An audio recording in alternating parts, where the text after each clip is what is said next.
afternoon, everybody. I will call this meeting to order. President Wright, I cannot hear you. Is your mic on? No, sorry. Hello, now can you hear me? Yes, thank you. Okay, good afternoon, everybody. This is the board, this is a workshop for Mission Springs Water District. And I will call this meeting to order. Roll call, please. Director Sewell, Here. Director Martin, Here. Director Gracia, Here. Vice President, I'm sorry, Director Duncan, Here. and President Wright. Here. Apologies, Vice President Martin. That's quite all right. Thank you. been We called have a worse. quorum. Yeah. Thank you. Do we have anybody online for public input? Yes, Philip Betancourt is here to address the board. Okay. Philip, are you ready? I'm ready, Madam Okay. President and staff. This is Philip Betancourt once again. I was last before the board on March 11th as we discussed the status of our water improvement plans for Worsley Road for our 3 properties that are just south of Dillon Road, adjacent to Highway 62. We are the original sellers. The property that was ahead of us in line, we sold to the United Pentecostal Church, and they have been applicants and taking the leadership with Adkin Engineering to process the water improvement plans to bring the water line down Smoke Tree to the parcels. We were sorrowful on our circumstances in March, but the circumstances are much improved. I want to thank Danny and the staff, Mike Platt, who's been especially close to our application, and Adkin Engineering. United Pentecostal Church is not prepared to proceed with a construction. These have been difficult times for people of faith. However, we are prepared to proceed and to assign the construction responsibility to the purchaser of our travel center key parcel, which is on the corner and includes with approved plans and environmental clearances, a service station, a C-store, and a car wash. Our 2 parcels to the south of the church also have full approvals, and that includes an industrial park as well as a proposed self-storage facility. So this is only a progress report today. We are awaiting the actual receipt of the permits following the posting of bonds by our developer and constructor. And we look forward to being the pioneer. Someone has to be first, and we're going to be first to bring this water system down Worsley and get it done. So I want to thank the staff and the consultants who have assisted us, including Fusco Engineering and Adcan Engineering, and we look forward to great days ahead. Thank you, Madam President and directors and staff. Thank you. Thank you for coming today and talking to us about your project again. Thank you. Anybody else? No, Madam President. Okay, thank you. We'll move on then to item number 1. California Special Districts Association, item 2022-24 Southern Network Board election. Wow, I've never seen so many people throw their hat in the ring for CSDA for our seat. I know Joe McKenzie's been there several years, and she's the one we usually vote for. I know Arden's going to do the voting. We don't really have to vote on this today, but just kind of give them a nod if you guys are okay with Joe McKenzie. Yeah, that's fine. Okay, so it's Joe McKenzie. Arden, are you, what about you, Mr. Gracia? I defer to you on this. Okay, thank you. So Joe McKenzie's, That's easy. Okay. there you go. Make sure that happens. Okay, yeah, you gotta do it before the 16th, I think was the deadline. So that's quick. Yes. Okay, We will get that out by July 16th. Okay, thank you. Item number 2, professional service contract with Gallagher Benefit Services, Inc. for the 2021 job classification and compensation study. I will turn this over to General Manager. Yes, as you know, the glass comp was budgeted this year. We've gone through a process that I'll let Brian explain. We're real happy to say that we have a recommendation for and a choice for that class comp, but we wanted to have them here today to explain to you exactly how the process works, so you know that you drive this process. Okay, so Brian, you want to? Actually, I'm going to defer to Oriana. She's going to. Oh, Oriana. Okay, good, good. She's muted. Mike. Hello. Good afternoon, Madam President and members of the board. As we embark on our classification and compensation study, our goal is to keep you updated on the status of this study and to answer any questions that you may have along the way. Today, we would like to introduce you to Coffin Associates, a Gallagher Benefit Services company. They will be performing our classification and compensation study. Coffin Associates was selected through a request for proposal process. On March 16 of this year, Mission Springs Water District released a request for proposal on Planet Bids, requesting that interested and qualified firms submit a statement of qualifications and proposals for a classification, compensation, and benefits study. On April 6, Mission Springs began reviewing the 4 submittals that were received. And based on the scoring and ratings made by district staff, Coffin Associates was the highest ranked firm. A scoring summary page was provided in the board packet. Also in your packet, you will find the professional services agreement, Mission Springs request for proposal, and the proposal submitted by Coffin Associates. Coffin Associates is an experienced human resources and recruitment services firm, providing human resources services to public agencies for over 37 years, including water districts. Recently, they have completed a similar classification and compensation study for Eastern Municipal Water District and are currently working with CBWD. With this, I would like to introduce you to Georg Kramer and Mike Harari from Coffin Associates, who have a brief presentation for you.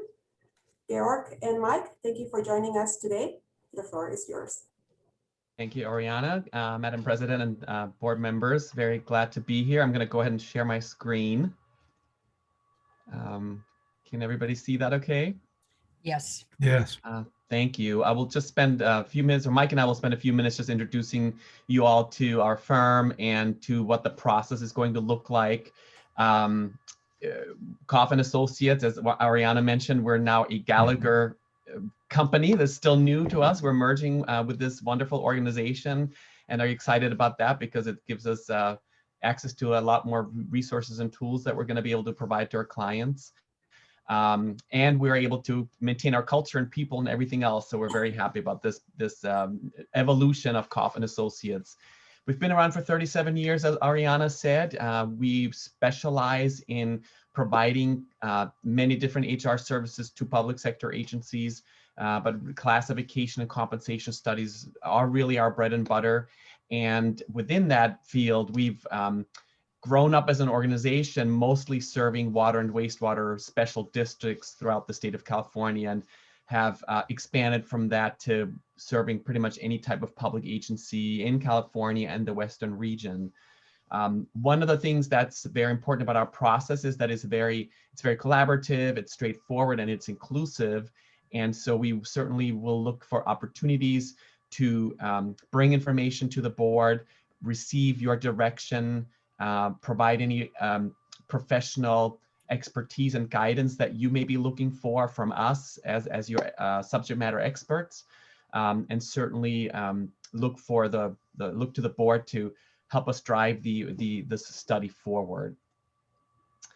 In terms of the components of a project like this, as HR professionals, we believe it is very important to have up-to-date and current classifications, any classification plan, and class descriptions, or what we usually refer to as job descriptions. And the reason for that is that there are a lot of other areas of HR that tie directly to your classification plan. So your classification plan is really one of the fundamental building blocks of your entire HR infrastructure. One of the things, of course, that comes along with HR, like most other professions, including your own industry, I know there's lots of laws and regulations that you all have to follow. Same thing in human resources. As part of a classification process, we typically look at the Fair Labor Standards Act, which is a federal law that helps us determine whether positions should be exempt or non-exempt from overtime. And we also will look at the Americans with Disabilities Act for guidance regarding compliance with the law in terms of physical demands and environmental conditions of the work. So that is going to be something that we're going to be studying as part of the entire classification study. In addition to that, your classification plan ties directly to your recruiting process, really enhancing that process and ensuring that the district is able to attract and retain talent, and ensures that you are able to communicate the type of qualifications you're looking for in any new talent. Classification also ties directly to career development, training opportunities, really creating a career path for your employees. It also ties directly to your performance management process, so allowing supervisors and employees to have informed conversations about the expectations of the job. And then finally, as part of this project, we're also going to be looking at compensation, and classification ties directly to an equitable and fair compensation system as well. In terms of the methodology, I'm actually gonna throw it over to Mike Harari, one of our project managers, to talk a little bit about our methodology. Thanks, Georg, and good afternoon, board members. Appreciate the opportunity to present to you this evening or this afternoon. So this is our methodology as it relates to the classification piece of the study. There's two basic phases. One is the classification study phase, and then the second would be the compensation study phase. And we do that strategically to ensure that we have an understanding of which classifications and positions at your agency are going to be used as part of the compensation study, and that we know, how best to compare or match the positions at your agency to the outside labor market. So this is the classification piece. We initially meet with your executive team. In fact, we already have had a meeting with some of your key staff recently to discuss the project. And then at some point in the next several weeks, we'll be kicking off these orientation meetings with your employees agency-wide. And during that meeting, we will explain our methodology on classification and compensation, and basically our expectations as to their participation in the classification study, which is going to be really critical for us to ensure that we do, a proper analysis of everybody's classification, every position's classification. We distribute what are called position description questionnaires, or PDQ. These are very comprehensive documents that we will ask and encourage all of your staff to complete on company time, which asks a lot of questions regarding their job duties and responsibilities, and things like education and experience and certifications and licenses, which are really critical, right, for water district. Different levels of knowledge and abilities, and then some of the physical and environmental demands that Georg mentioned earlier relative to the ADA. So this is a process that will take several weeks for staff to complete. Once they complete these questionnaires, they will submit those to their supervisors for comment. And then once we receive those as the consultant, we will then start working with your HR team in scheduling interviews. So the interviews is basically an opportunity for us consultants to interview your staff regarding their questionnaire, and just to get a better understanding of the work that they perform for your agency, so that when we do develop these job or class descriptions, and when we do go out to collect salary and benefits data from other agencies, we will know really what kind of work that your folks are doing relative to the labor market. But once that interview process is completed, we as consultants go back and we start developing what are called classification concepts, a classification plan, as Garrick mentioned, which would cover, every position up and down the organization, and start developing classification descriptions or job descriptions for each position at the agency. We will work very closely with your HR and your executive team on this piece of the project, and we'll also have an opportunity for all of your employees to participate throughout this process as well. In other words, we don't just make determinations and just say this is going to be how it's going to be. We make preliminary recommendations, but we actually bounce those through management, HR, and then the employees themselves will have an opportunity to review what we've come up with in terms of our recommendations and provide comment on those as well. So nothing is really finalized until everybody gets to participate in the overall classification study plan. And then once we complete that process, we will submit, or the intent is to submit it to the board for final adoption and approval of the class plan, the classification descriptions, and everything related to the classification, which is all folded into a report that you will see at some point down the road. All right, next.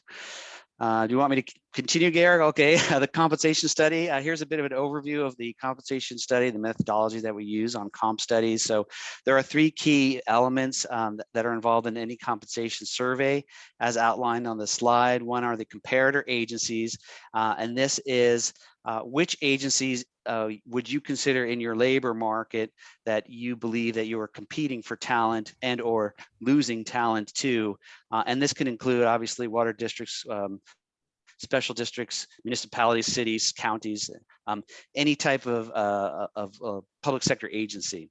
And we'll talk a little bit more about comparator agencies, but some agencies may already have like a list of other agencies that they like to use in their salary and benefit surveys. And some agencies look to us to provide recommendations in terms of which agencies the board may wish to consider before we launch into this full compensation study. The other 2 elements include benchmark classifications. This basically suggests that we do not typically survey every single position at your agency from top to bottom, but we do survey what we consider benchmark positions. Those would be the positions that we expect to find some comparability in your labor market, as well as certain positions in a job family that maybe like at the journey level or more common, like I said, as opposed to surveying entry level, journey level, advanced journey levels, et cetera, within each job family. So we have a methodology, and we will obviously work with your HR and your executive team on which positions we will recommend as benchmark classifications, and obviously look for buy-in from all of the parties on that as well. And then last but not least on the survey elements are the benefits data. So which elements of fringe benefits does the district want us to include in a total compensation calculation? So we always include monthly salary, obviously, plus benefits. In this case, we look at things like retirement, pension contributions, deferred compensation, insurances, medical, dental, vision, for example, paid time off, vacations, holidays, administrative leave, et cetera. So there's quite a kind of a laundry list of benefits that we can consider and work with you on. We could also collect data on certification pays and things like that, which are very common, obviously, in your profession, in the water industry. So next slide. When we do our compensation market studies, we do not send out questionnaires. We do all of our data collection and analysis in-house. So it's a very comprehensive process. We collect job descriptions from other agencies that we're going to be using in our survey group, MOUs, memorandum of understanding, or labor agreements, contracts from these other jurisdictions that we're surveying. We collect organization charts to see how your agency's positions line up with other positions at other agencies. Obviously, we collect the salary information. And here's where we really spend a lot of our time, and that is comparing job description to job description. So we'll be looking at Mission Springs job descriptions that we'll be developing, and we will be analyzing or assessing those relative to all these other agencies that we're going to survey. And we want to make sure that we have at least a 70% or higher match. And basically what that boils down to is if we don't feel that a position at another agency is at least 70% or more similar to the position at Mission Springs, then we will not report it. It will not be considered a data point or a match for the purpose of the survey. So we really spend a lot of time analyzing it so that we make sure we're comparing apples to apples as much as possible. As we all know, not every position is 100% comparable to other agencies out there. So you're never going to find a position that's exactly the same from jurisdiction to jurisdiction, but the methodology we use tries to get to this like 70% or higher threshold. And then we wind up doing some follow-up work with HR and finance folks at other agencies in case they haven't publicized or published their salary data, benefits data, labor contracts, job descriptions, any and all of those things that we are looking for as part of the comp study. We will follow up with these folks if we don't have that, so that we are pretty diligent in terms of the data that we collect and that we report to ultimately to the board. So next slide. So throughout the class and comp study projects, we have what are called stakeholder touch points. And this is where we really work closely with your team from top to bottom, and including HR and labor and employees and management and executives and even through to the board level at certain points throughout the project. So we'll be meeting with the employees, as mentioned earlier, on the kickoff and orientation meetings regarding what these studies are all about, so that your employees are all hearing the same message and all get on the same page in terms of participation and expectations. We'll be doing these employee management interviews for folks based upon their classification. So again, we have a great understanding of what it is that they do for Mission Springs when we go ahead and develop recommendations for properly classifying people, and then obviously doing the compensation reviews as well. We'll then reach out again on the class description. So all your employees will get to see a draft of the class description that we come up with and provide input on that, as I mentioned earlier. We will address any final class issues that employees or management may raise before everything is finalized. And then obviously we'll take that to the board, as I mentioned, and then we talk to your folks about the compensation study elements, those survey elements that I just mentioned, the comparator agencies to use, the benefits data we're going to collect, and which positions we're going to be benchmarking to the market. And then we will do our magic and then return back to you with our results of our compensation data collection and analysis. And then ultimately at the very end, we'll be presenting to the board a set of salary range recommendations and a salary structure, compensation structure with board approval, of course, that ties all of these, all the survey data in with all of the classification analysis that we've done into one overall compensation structure that the board can use, for many years to come. So we want to set you up well with the right class structure, which, as Garrick mentioned, is really foundational to everything that HR does, from recruitment to training to compensation. And we want to set you up with a great compensation structure as well, which can be used and maintained at your end for many, many years to come. So that's the idea behind why we're doing class comp. And is there another slide? No, that was pretty much it. Okay. I wanted to just jump on what Mike was saying. I think you may have mentioned it. But I wanted to underscore that one of the kind of strategic points where we're going to come before the board is in the recommendation and identification of comparator agencies. So really involving you all as the governing body to make sure that you feel comfortable with the agencies that we're going to be surveying. So just wanted to make sure that you understand, again, just to reiterate, that there will be several points along the way where we're going to look for your input, direction, guidance, and hopefully approval as we embark on this project. So, but other than that was the last slide, and we're happy to answer any questions you may have. Okay, thank you, guys. I have a question. Okay, we'll start with Vice President Martin. Yes. Does your study take into consideration the size of the agency and the size of the community and the demographics of that community served? As you may be aware, we are serving primarily a disadvantaged community, and I would certainly hope that we would be, in comparing benefits and salaries and things of that nature, that we are compared to other like communities. For example, I wouldn't want us to be compared to Beverly Hills. That would be inappropriate, but that I exaggerate to make a point. I'd like your comment on that. Yes, absolutely. That's a very, very valid question, and part of our analysis when we identify comparator agencies. And so there's several factors that we analyze in that process, size being one of them, where we look at number of employees, we look at the size of budgets, we look at the population served, or simply number of customers or connections served.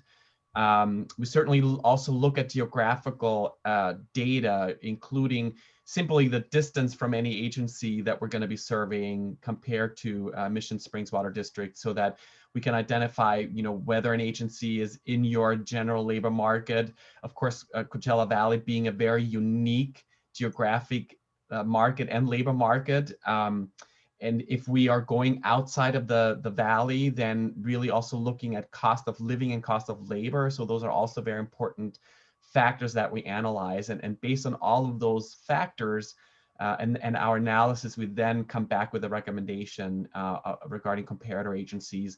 And this is where, as Mike was saying, this is where an iterative sort of dialogue begins based on that analysis to say, here's the initial preliminary list that we came up with based on the analysis. Now let's have a conversation about, what are other factors that we need to consider? Are there particular agencies that you are losing talent to, or potentially poaching, if you will, poaching talent from? So really looking at what your competitive landscape looks like in order to come up with the most representative labor market for the district. Thank you. You're welcome. Thank you. Ivan? Yeah, I just wanted to say thank you for the presentation. Everything looks very thorough, and I'm excited to get started on this process. There's a couple key things that I wanted to just make sure that would be reviewed. And one is we typically annually do a cost of living adjustment, and just to compare ourselves to other agencies to see if that's something they typically do. We've had some kind of compression issues the past couple years of our employees catching up to, say, our general manager's salary. And I was also wondering just if other agencies, is their general manager included in that cost of living adjustment? Because in years past, we have not included him. So just the cost of living is a big one for me. And then also, I know you mentioned a lot of the fringe benefits. Another one I wanted to look into was just like car allowance or use of district vehicles, and see how that compares to other agencies. And also, I'm sure it would be in there, but board compensation and how our board compares to others as far as their compensation. Thank you. Thank you. Yes, we can absolutely include those components in our survey so that we can actually present market data to you. And then, of course, we're also happy to provide our own sort of expertise regarding industry standards and best practices. Certainly cost of living adjustments based on some type of CPI are very common in most agencies. And we do ask, as part of the data collection, we ask each comparator agency what their next salary increase may be, if it's known at the time, and it often is a COLA type of increase. So we'll be able to provide the board with some actual market data to present to you to then help us develop some recommendations around those questions. And there's a whole lot of different COLAs on which one is probably the most appropriate for this water industry for us. Absolutely, yes. Director Gracia, do you have any questions? I don't. I think everybody hit everything that I would have been thinking of, and you covered it very well, and I appreciate it greatly. Thank you. Thank you. The only question, great presentation, by the way. No, they covered everything very well. The only question I had was income by demographics, and Russ touched on that one already. So I'm good. Thank you. Okay, thank you. They got my questions in it too. So thank you for coming today. Is this what we're doing today, Arden? We're just listening to this? Yeah, no, the prices within my range, and we went through the selection process. You already. Mr. Wallen, please use your microphone. Can you hear me now? There you go. Can you hear me? Yes, thank you. Yes, you do not need to take any action on this today, simply. Okay, great. So we're just here to hear you guys, what you guys are going to do and how you do your Yeah. class comp. So thank you. I think it was a very good presentation. I've been pretty pleased with how you do it. I wanted, yeah, Thank I wanted to be, just so you understand that this comparator agency is going to be done, up front. So you have you'll have the input in that process. I don't remember if this was covered or not. I have one more question. How long does this process take? From now till we get a report? We usually estimate about 4 to 6 months. I know that's sort of a wide frame, sort of timeline or range. So no later than 6 months, I would say, but potentially earlier than that. Okay, thank you. Thank you. So I don't see any other questions. So thank you. Have a good evening, rest of the day, you guys. I don't think you have to hang around if you don't want to. Thank you very much. Okay, thank you. Take care. Take care. Bye-bye. Bye-bye. Okay, item number 3, professional service contract. This one you do have to take an action on. I'm gonna let Brian have the floor here, and he can walk you through the process, and then we can proceed to the presentation. So Brian, it's yours. Thank you, General Manager. Good afternoon, Madam President, members of the board. The item we have prepared for your consideration is a professional services contract with Renewal Clark Architects for architectural and site design services related to our proposed Critical Services Center administrative building. The first phase of this project will be site selection and schematic design. Once the schematic design is approved by the board, Renewal Clark will then proceed with construction drawings. Renewal Clark was selected through a request for qualifications process. On March 16th, MSWD released a request for qualifications on Planet Bids, requesting that interested and qualified firms submit a statement of qualifications. On April 6th, staff began reviewing the 16 submittals that we had received. Based on the scoring and rankings of those submittals by district staff and an outside expert, 3 firms were asked to participate in the interview process. On May 27th, the interviews occurred and the firms are scored and added to the original ranking. Renewal Clark Architects was the highest ranked firm. They have designed the East Valley Water District Administration Building, and here locally, the Palm Springs Unified School District Administration Building as well. The scoring summary sheet is provided in the packet. Also in the packet is the professional services agreement, scope of work, and fee schedule. Before we open the floor for any questions, I've asked either Roger or Alvin to provide a short presentation. After the presentation, we will be available for questions. Alan, Roger, please take the floor.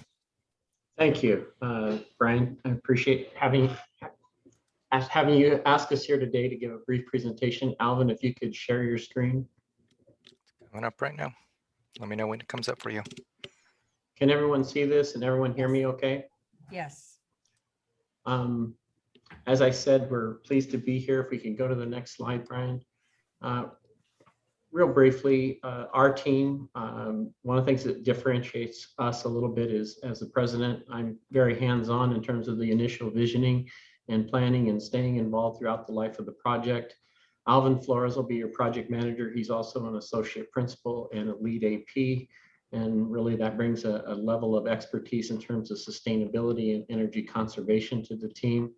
Rick Stanfield is responsible for several of the most of the projects that you're going to see in the presentation today. And it will be the primary designer for the project.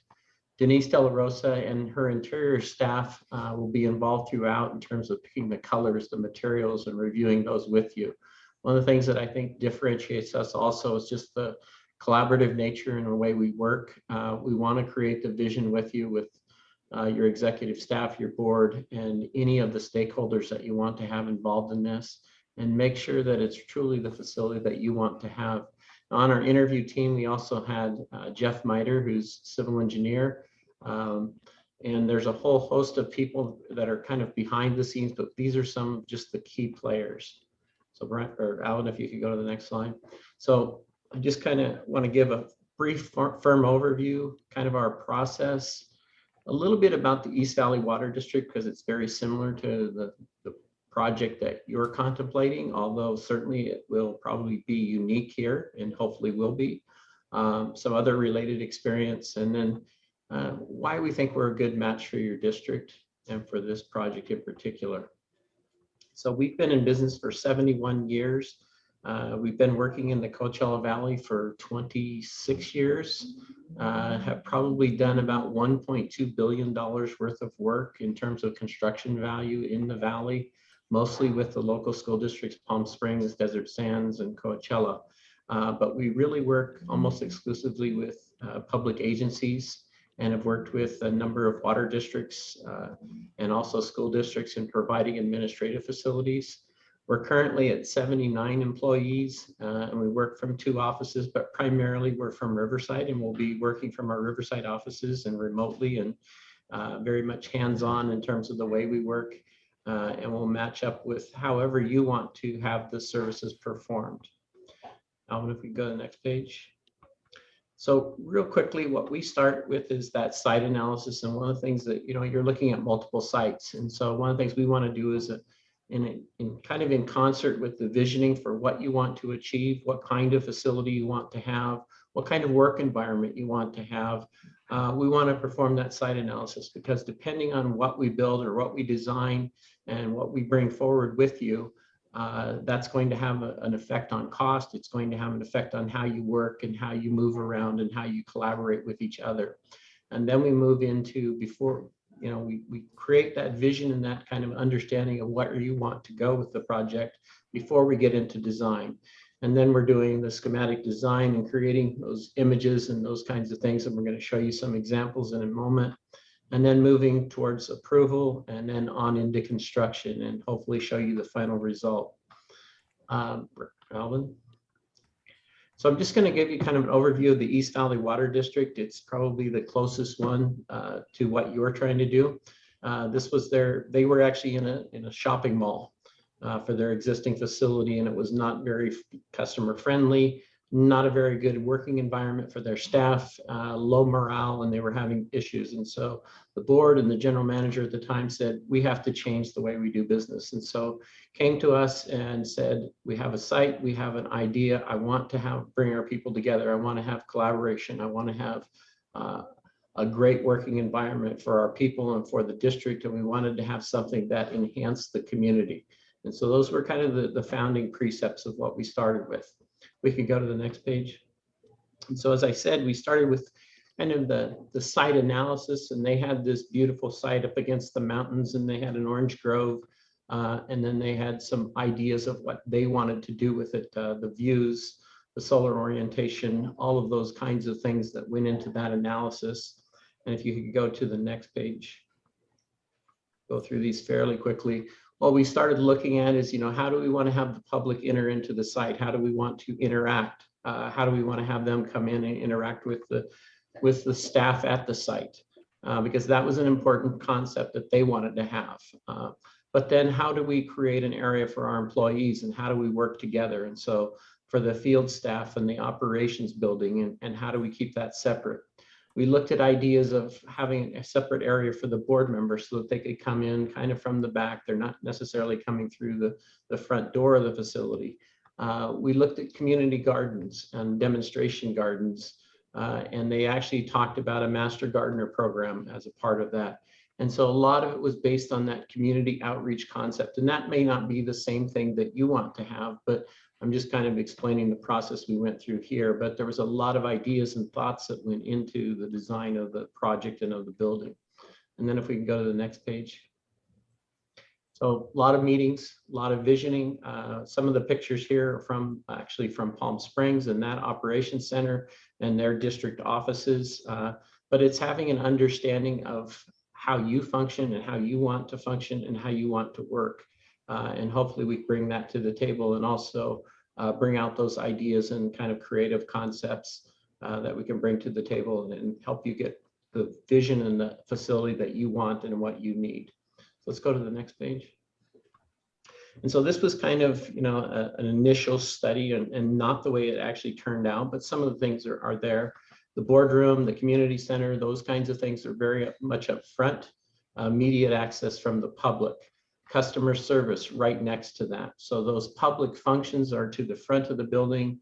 Water production, engineering, and those services kind of around the back. And then the executive offices and general manager were connected with the boardroom, but then connected to engineering in this initial concept. And then if you can go to the next page. And this is actually how it kind of came out. A little bit different. Public functions still up front. Customer service was still up front, but engineering and field services started coming out to the front, but also having that connection to the operations center. One of the things we started developing was this wellness center and the idea of having locker rooms and areas for the employees, and they had a workout room and those kinds of things for the kind of the benefits of the employees and cutting down on sick time and those kinds of things. Accounting was more towards the back of the facility, but with a direct connection to customer service.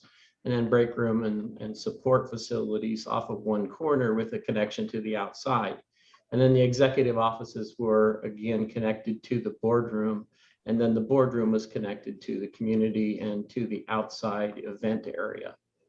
So let's go to the next slide. And then in the operations center, the warehouse, water department, and these, this is how they were organized, not necessarily how you were organized. And so one of our first tasks is to identify, how do you want to be organized? How do you want to function? What kinds of facilities do you need? And we're going to identify all of these as we start the visioning process with you. We can go to the next slide. Looking at the materials, the finishes, the signage, all those kinds of things. And we want to review that with your staff, but with you as a board, making sure that, again, this is probably not the aesthetic that you wanted. They had an idea of this sort of rustic modern. Maybe it's not the same thing for the desert and your climate, and maybe not so much windows and those kinds of things, but we're going to sit down with you and we're going to talk about what those goals are and what this needs to be. One of the things we also did here was worked on the furniture and actually worked with the furniture systems and the manufacturer on bringing those into the facility. But again, a lot of it was based on creating collaborative work areas, open work areas, so that people could talk to each other and work together. Go to the next slide. So from our perspective, it really comes down to communication. We want to work with you. We can work with you in Zoom meetings. We can work with you in person. But it really is kind of one of the main keys. Staying on schedule, creating a detailed schedule of where you want to be, how you want to deliver the facility, coordinating with both our team and with you and how you want to implement the project, reporting to you on either a weekly or other interval basis of where the project's at, where it's going, and what it needs to go to get to the next step. And then cost control, making sure that we're bringing you up to date in terms of any cost changes that are happening. Where do we want to be with the budget? And one of the first things we want to do is look at what is that project budget? What can we afford? How do we want to implement this project? Go to the next slide. One of the other things that we do and we take a lot of pride in is our QA and QC. What I mean by that is the quality assurance and quality control. The last thing you want to have is a lot of change orders and problems during construction. And so we try to take great pride in doing that. And so it's a matter of knowing all the way along the cost control, the coordination, the constructability reviews, code, understanding what the codes are, what your district standards are, what you want to have implemented, and what are the critical issues, and making sure that as we review our drawings that we have a clear picture of every one of those. We go to the next slide. Sustainability. Are we going to be a LEED certified building? Are we going to be even a net zero building? How do we want to optimize energy? Do we want to have an educational program? What kinds of things do we want to have in the project? Do we want to do community outreach and education? Sometimes we've even gone to the step of using the building almost as an educational tool. So we want to talk to you about that and make sure that we've captured what it is that you want to have as a priority. We go to the next slide, right, Alvin. These were, I won't go into too great deal of detail here, but this is how we make some of those decisions with you in terms of the site and its constraints, the water use planning, sewer connections, all of the utilities and things, because these have a big impact on costs. And so what we want to do is make sure that we do a comparative analysis between sites and look at this with you and how we're going to serve that site and what makes the most sense. And then, of course, the real, I guess, thing comes is when we get to construction and making sure that we're there to support you, making sure that the contractor's moving forward expeditiously and getting your project completed without problems and without issues during the construction period. And we have a dedicated construction team that's out there, that they're looking at the construction, they're working with the contractors, and they're making sure it's staying on track. And then the final result, and the East Valley project happened to be an ENR project of the year, but hopefully, you know, it truly, I think, met their goals and their ideas of what they wanted. It had to do a lot with the community and with what they believed was important to their district and to their community, and it really creates a lot of community benefit. And that was something that was critical to them, but it also is a very functional facility, and hopefully we can do the same thing for Mission Springs. This is the East Valley district. I won't go into too much detail just to show you this, but the idea of, in the upper left, the guest services and that community outreach, the boardroom, having a very open boardroom that has the technology and the way to be functional. This also, they do weddings in here, they do other kinds of events, and it so truly becomes a community use space. The workspaces with workstations where they can talk and collaborate, break rooms so that they can have their functions. They have monthly breakfast. The general manager gives a monthly talk there. And it's really, again, it's an extension of that work environment. And then the operational facilities also. If we go to the next slide. One of the other things this led to their next project was their wastewater treatment facility. And so one of the things that we did here was actually almost like a community center. And so they're moving some of their operations down to this site, and then it has the water treatment facility on the opposite side. And so keeping with that idea of a community benefit, they developed a park. We kind of worked with the general manager on developing a vision before we ever had the project. We didn't have anything here, but the general manager there, John Mira, contacted us, and we developed some images and schemes for him that he could take and market and do that community outreach for him. And so we've done that also. We go to the next slide.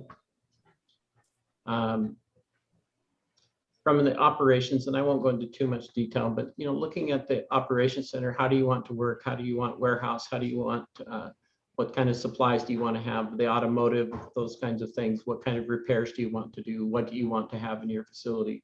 We have a great deal of experience in that now. We're doing Mountain Area Regional Transportation Facility and up in Big Bear right now. We're doing another one for Chula Vista District. So we do have quite a bit of experience. We also understand the office workplace, welcoming environment, community, the technology and the SCADA systems. And I think we have a great deal of experience in that area and understanding that. Go to the next slide. And then the Palm Springs facility, if you're familiar with this, this was we started with their district operations facility, and then we added a few years later their education center. And so that was their district offices. And so this was a two-phase project, and you may be looking at something like that, but areas for training, break rooms, the loading dock, in this case, maintenance facilities. And so a good deal of experience in those areas also. We go to the next slide. This is one for Western Municipal Water District, and this was their operations center. And so again, similar kinds of things, not anything like the East Valley District. They had the maintenance shops, and they wanted them with this bridge crane in there, and they could move back and forth. So a different type of facility. And so we have the experience there, professional development, those kinds of environments. We go to the next page. And so with that, I'll conclude and let you guys ask any questions of us that you'd like to, and just like to say again, thank you. Thank you. Okay. I see Director Duncan's got some questions. Questions and some comments. I don't know if you listened to our class comments that the directors made here. In our area, we are in a very low income area by demographic. So, you know, I want our employees in our district to have a nice building to work in. I don't want to put them in an old Quonset hut, but at the same time, we don't need a big palatial Taj Mahal, you know, fancy ivory tower kind of a building. We're very sensitive to the fact that we're spending our customers' money and we're in a very, very financially conservative area. You know, people are pinching pennies. So actually the building that you just showed for Western, I don't want to say we want a plain, you know, Costco, a box. Yes. But we don't need a lot of artwork and, you know, fancy wasted Gothic style. Gothic, yeah, palatial, you know, Taj Mahal stuff. Okay. Oh, and as far as style, whether you go modern, contemporary, that's all I know about design is those two words. So I have no input there. I'll rely on everybody else. And that's all I've got. Thank you. Thank you. Director Sewell? Yeah, just wanted to compliment you on the presentation, and I'm looking at the interview scores. You guys were really kind of head and shoulders above the others that we interviewed. But I think your experience just really speaks for itself. I think we can take a lot of ideas from your previous projects and implement them. One big thing that I do like is just flexible space. So whether it's our boardroom that could be then turned into a community area for a different event, or maybe it's workplace development, just trying to maximize the most space. And also just looking forward to the future of being able to easily take in more employees as we grow into the future. Hopefully this is a building we can have for 40, 50 years. But again, thank you for the presentation, and I'm excited to move forward. Thank you. Yeah, I was interested too in what you said in outside events. I thought that was a good idea to have something for outside events. I think that this community doesn't have really anything much like that, I don't think, except the park. So anyway, so that was a good thought. I like that. Director Grasha, do you have any questions or comments? Well, just a couple of thoughts. I want to thank you. You are the exact right firm for the exact project that I'm hoping for to see as an end result for the district. And I'm grateful that you guys are here today, and hope that we can iron out the deficiencies among the board in terms of where we might put this facility if we decide to move ahead with it. And that's a giant hole for me in terms of moving forward. So I'm wondering if the district has talked to you about the locations that are possibilities, and whether or not you think that there's possibilities that these will work. I know one spot seems to me that it's a little too small, and another one would, in a perfect world, would be large enough, obviously, but requires a great deal of infill to make the land buildable. And I wondered if you could to talk about that now, or if that's something we have to approve your item here before you're able to get too much into that. But I myself am not interested in building a building that's not going to be a showpiece for the entire community, but just a slight benefit for the district. But I would rather see something that has added value for the citizens of Desert Hot Springs, something that brings more to the community than it takes away.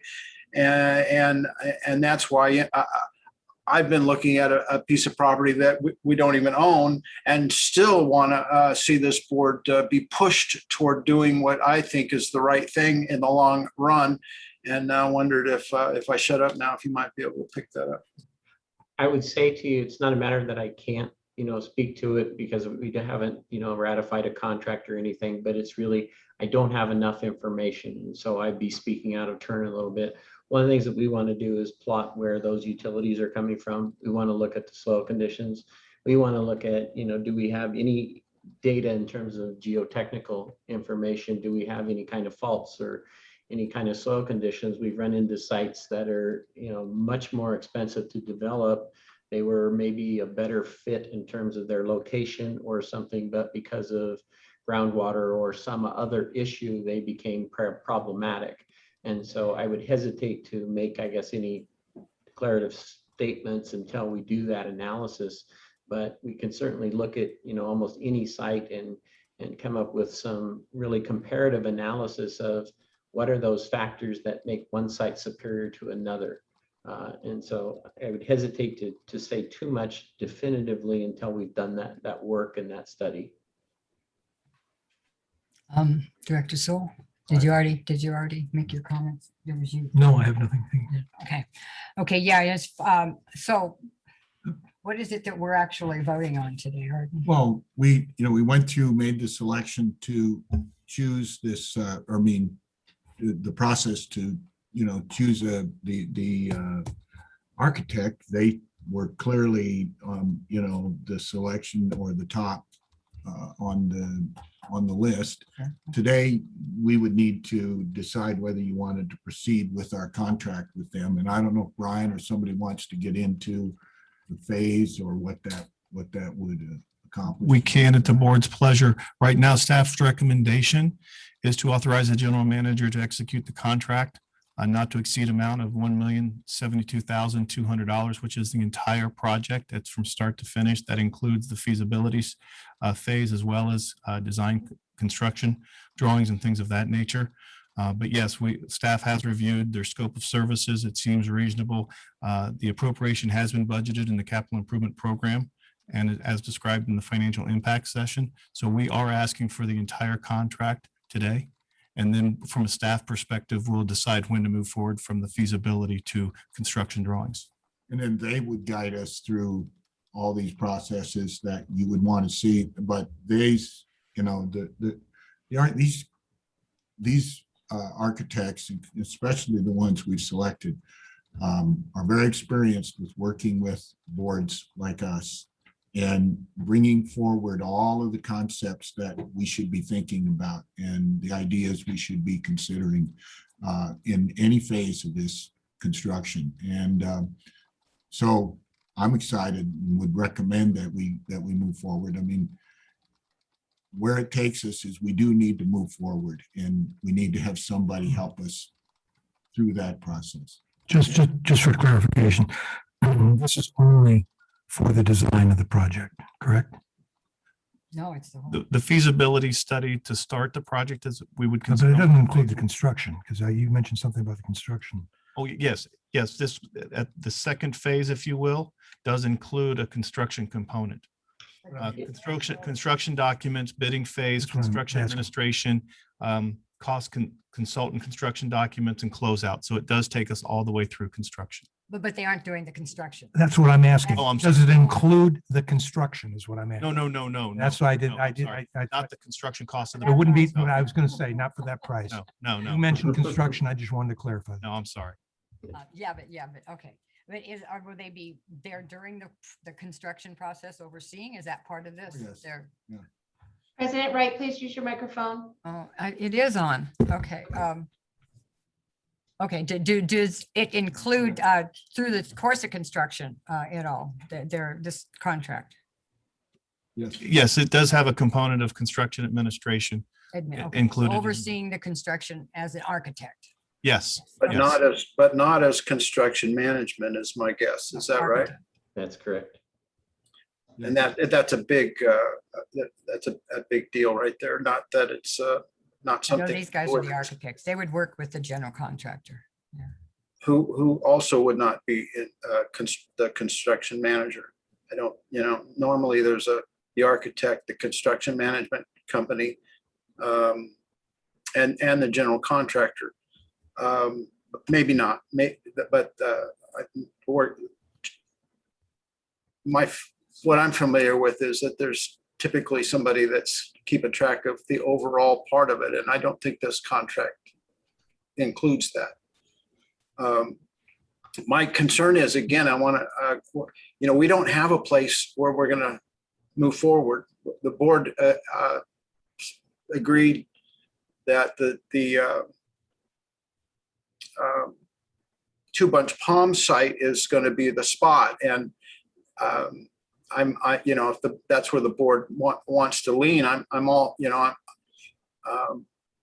I'm convinced that it's not the best location. So, and that we'll have to have the architect come back to us at some point, and maybe not, but I can't support the moving forward on that property.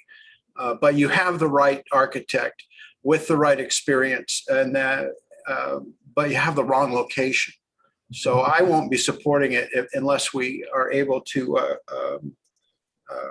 nail down a location that serves all facets of the community and not just one singular. So that's my thoughts. Thank you for your opinion. I do know that at our last board, what, Randy? Finding the right spot.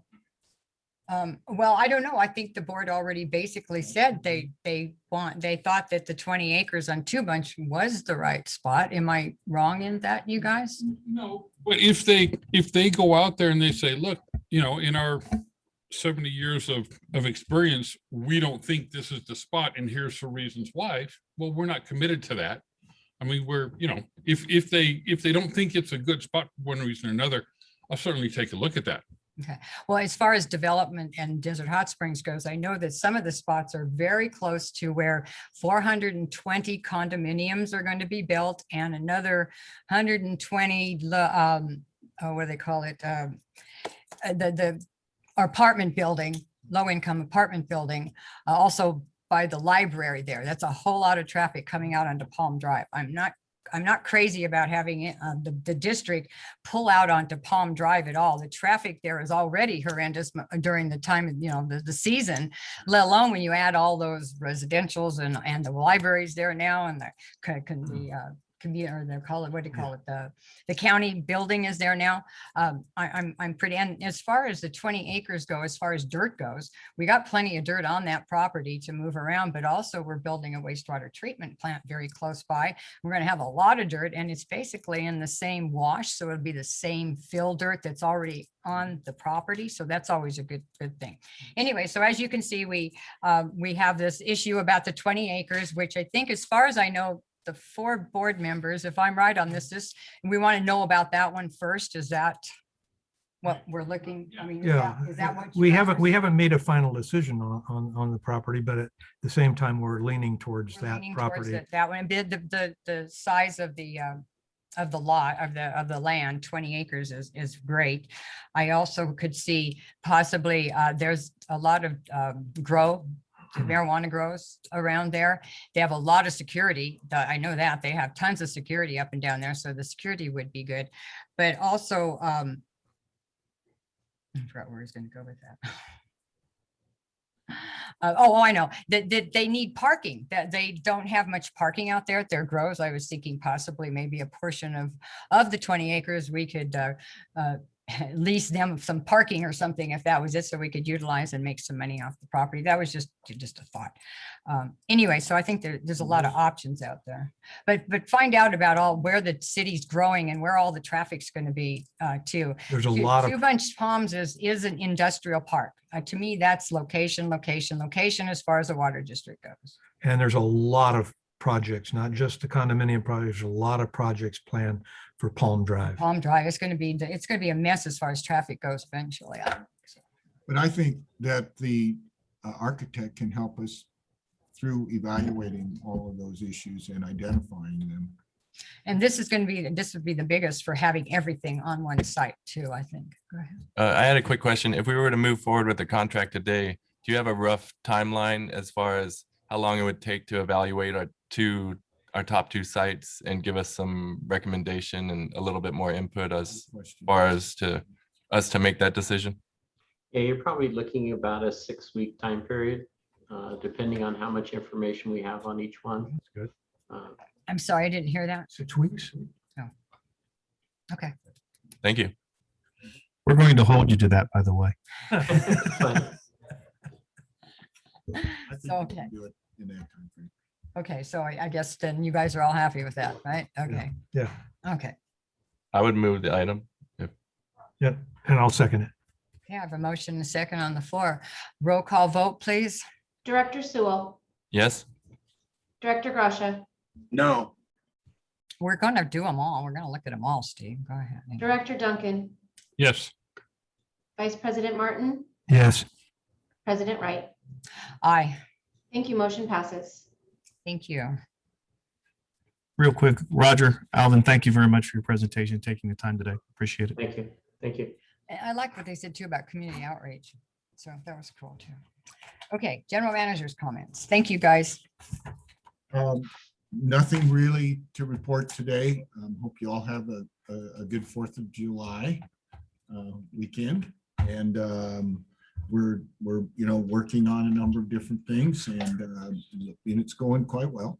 So let's hope that y'all have a great 4th. Yes, and the fireworks show for the city of Desert Hot Springs will take place tomorrow night at Mission Springs Park. I assume it'll be shortly after dark. So Friday night. yeah, no, let's see. Tomorrow night. Yeah, tomorrow night. Yeah, they're doing the fireworks. We may have, or did we decide yet, Brian, if we're gonna let some of the staff? We're still working with operations on that issue. Yeah, we're gonna, but the reason I want to let them know is we'll let you know if we're gonna open up the area there, because it would help us to have somebody on our site. They're gonna be right next door. So, we might be able to accommodate you if you wanted to go to the site, but we don't know if there's liability associated with it or whatever. We can let them know tomorrow. Absolutely. And also the city is going to be closing a good portion of Park Lane to try to control traffic in and out of the area. So that was the other issue of how much traffic we put down that road during the fireworks show and how much access we would have. Obviously, our badges and our emergency vehicles would be able to get through, but for other purposes, that was a concern that we were working through. So we will let the board know as soon as we make that decision, which will be later this afternoon. It's tomorrow. So everyone, have good July 4th. Okay, I probably won't be able to go, but just let me know anyway, just in case. We'll let the whole board know when we get done. Okay. Director's comments. Vice President Martin. Nothing further. Yeah. Director Gracia. No comment today, thank you. Just a thank you to staff and all your work you put into helping us choose these 2 companies. I thought it was a great workshop today, both the class comp and the architect or the firm. I'm very pleased with both of them. So thank you. Dr. Duncan. Yeah, ditto what Ivan says on selecting those 2 firms and finding them. Secondly, and really my only comment, I know I'm not going to be real popular by saying this, and I want to start by saying our employees are top of the list for importance. However, we have 12,000 connections. Those customers of ours deserve access to Mission Springs Water District. I think it's time we look at opening the lobby back up, giving customers access up there. Whatever guidelines you want rubber gloves, you want masks, you want total hazmat suits, I don't care. We've got a glassed off area. There's definitely a separation between distance and barriers between our staff and the lobby. You can go virtually anywhere now. Every business in California is open. Most government offices are open. I think it's time that we get at least limited access to our lobby, if not full. I prefer full, and I don't know, you may have that in the back of your mind already. You might be working on it. Yeah, basically our timeline is most of these restrictions that are coming from the state and federal agencies are through September. So we basically have been waiting for that day to see what sort of guidelines or what sort of restrictions are going to be in place after that in order to determine whether we want to do that or not. And then we'll bring a report back to you. Right. Well, I'd also think that we'd have to let them in the boardroom at the same time we let them in the front door. Right? I don't see how we can let them in the front door without letting them in the boardroom. Well, I think you're comparing apples to oranges, because there you can limit the amount of people coming in. In fact, you can have 1 customer at a time, versus here you're bringing in, let's say 10 people who are going to be sitting there for an hour at a time. Okay. Well, as long as that would be appropriate. I don't know how that would. I think through the end of September, that's another 90 days. That's 3 months away. Well, the only reason is because those are when the restrictions are. If you want to see it before that, we can. I think so. The rest of the board and staff really, have as much input as I do. I just think it's time to give Well, we give our clients smart. worked out very successful. Have you got any complaints, any complaints? I don't know of any. I don't think so. People have found other ways. I mean, you can't, I mean, SCE and PG&E do not have a customer counter. And some of the water agencies don't, but we were certainly planning to bring it back to you to see what your decision would be. Yeah. They have how many different ways to pay their bill? I believe it's 8 different ways. And actually, it's good to sometimes it's worked out pretty well. Yeah. But we would not, even if we do, and you're talking about maybe a different method, we still would accommodate customers that want to come in. We always plan to do that, but it may be a hybrid of some kind. If you didn't want to go back, it is easier on us. The counter is cost money. Yeah. And and there's 4 other directors. There are 4 other directors with an input. Mine is just 20%. So just my 2 cents worth. We have never planned on not ever having. No, we can't do that. And there are ideas that we have that would still allow customers to come in and talk to the staff. It might be a little more controlled environment. What we're doing with this building is something that we would use to accommodate that sort of customer service. We still would like to have the ability to have customers come in and visit with us personally if they would like to. And in support of what Director Duncan is saying, we're one of the last public agencies that I frequent that still has this level of restrictions. Just about all of them have opened up. County Board of Supervisors, the Oversight Board, City Council President meetings. Martin, I'm sorry to interrupt. Madam President, this is not an agendized item. At the board's pleasure, we can add it for discussion at the next meeting, but we are in director's comments. Well, we're just saying that we will bring it back. We're not getting into a discussion, but we'll bring it back to you. That was my message. Thank you. If it's director's comments, maybe I can make a comment about it. I think go right ahead. I think the general manager on this issue has handled this extraordinarily well from the beginning. A little slow to start, maybe a couple days or whatever. But overall, I want to say that I think that if we watch closely, the case counts are trending in a way that is not to anyone's liking, and there are other well publicized reports of concerns that I think that the district would do well to just kind of hold on to what the policies are right now, at least maybe another few weeks, and certainly to the next board meeting. So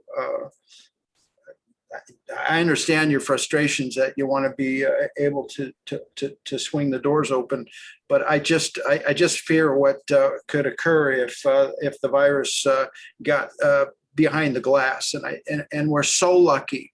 Other water districts have been impacted in horrible ways, and I just don't want that to happen to our district. And even if you've got to cut a hole in the side of the building and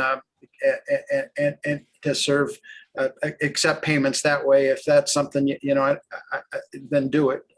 But the way this building that we're in now is built, there's just very little in terms of protections as far as circulation of air and so forth. And it's just frightening to think that what could happen if we had that problem. So anyway, that's what I think.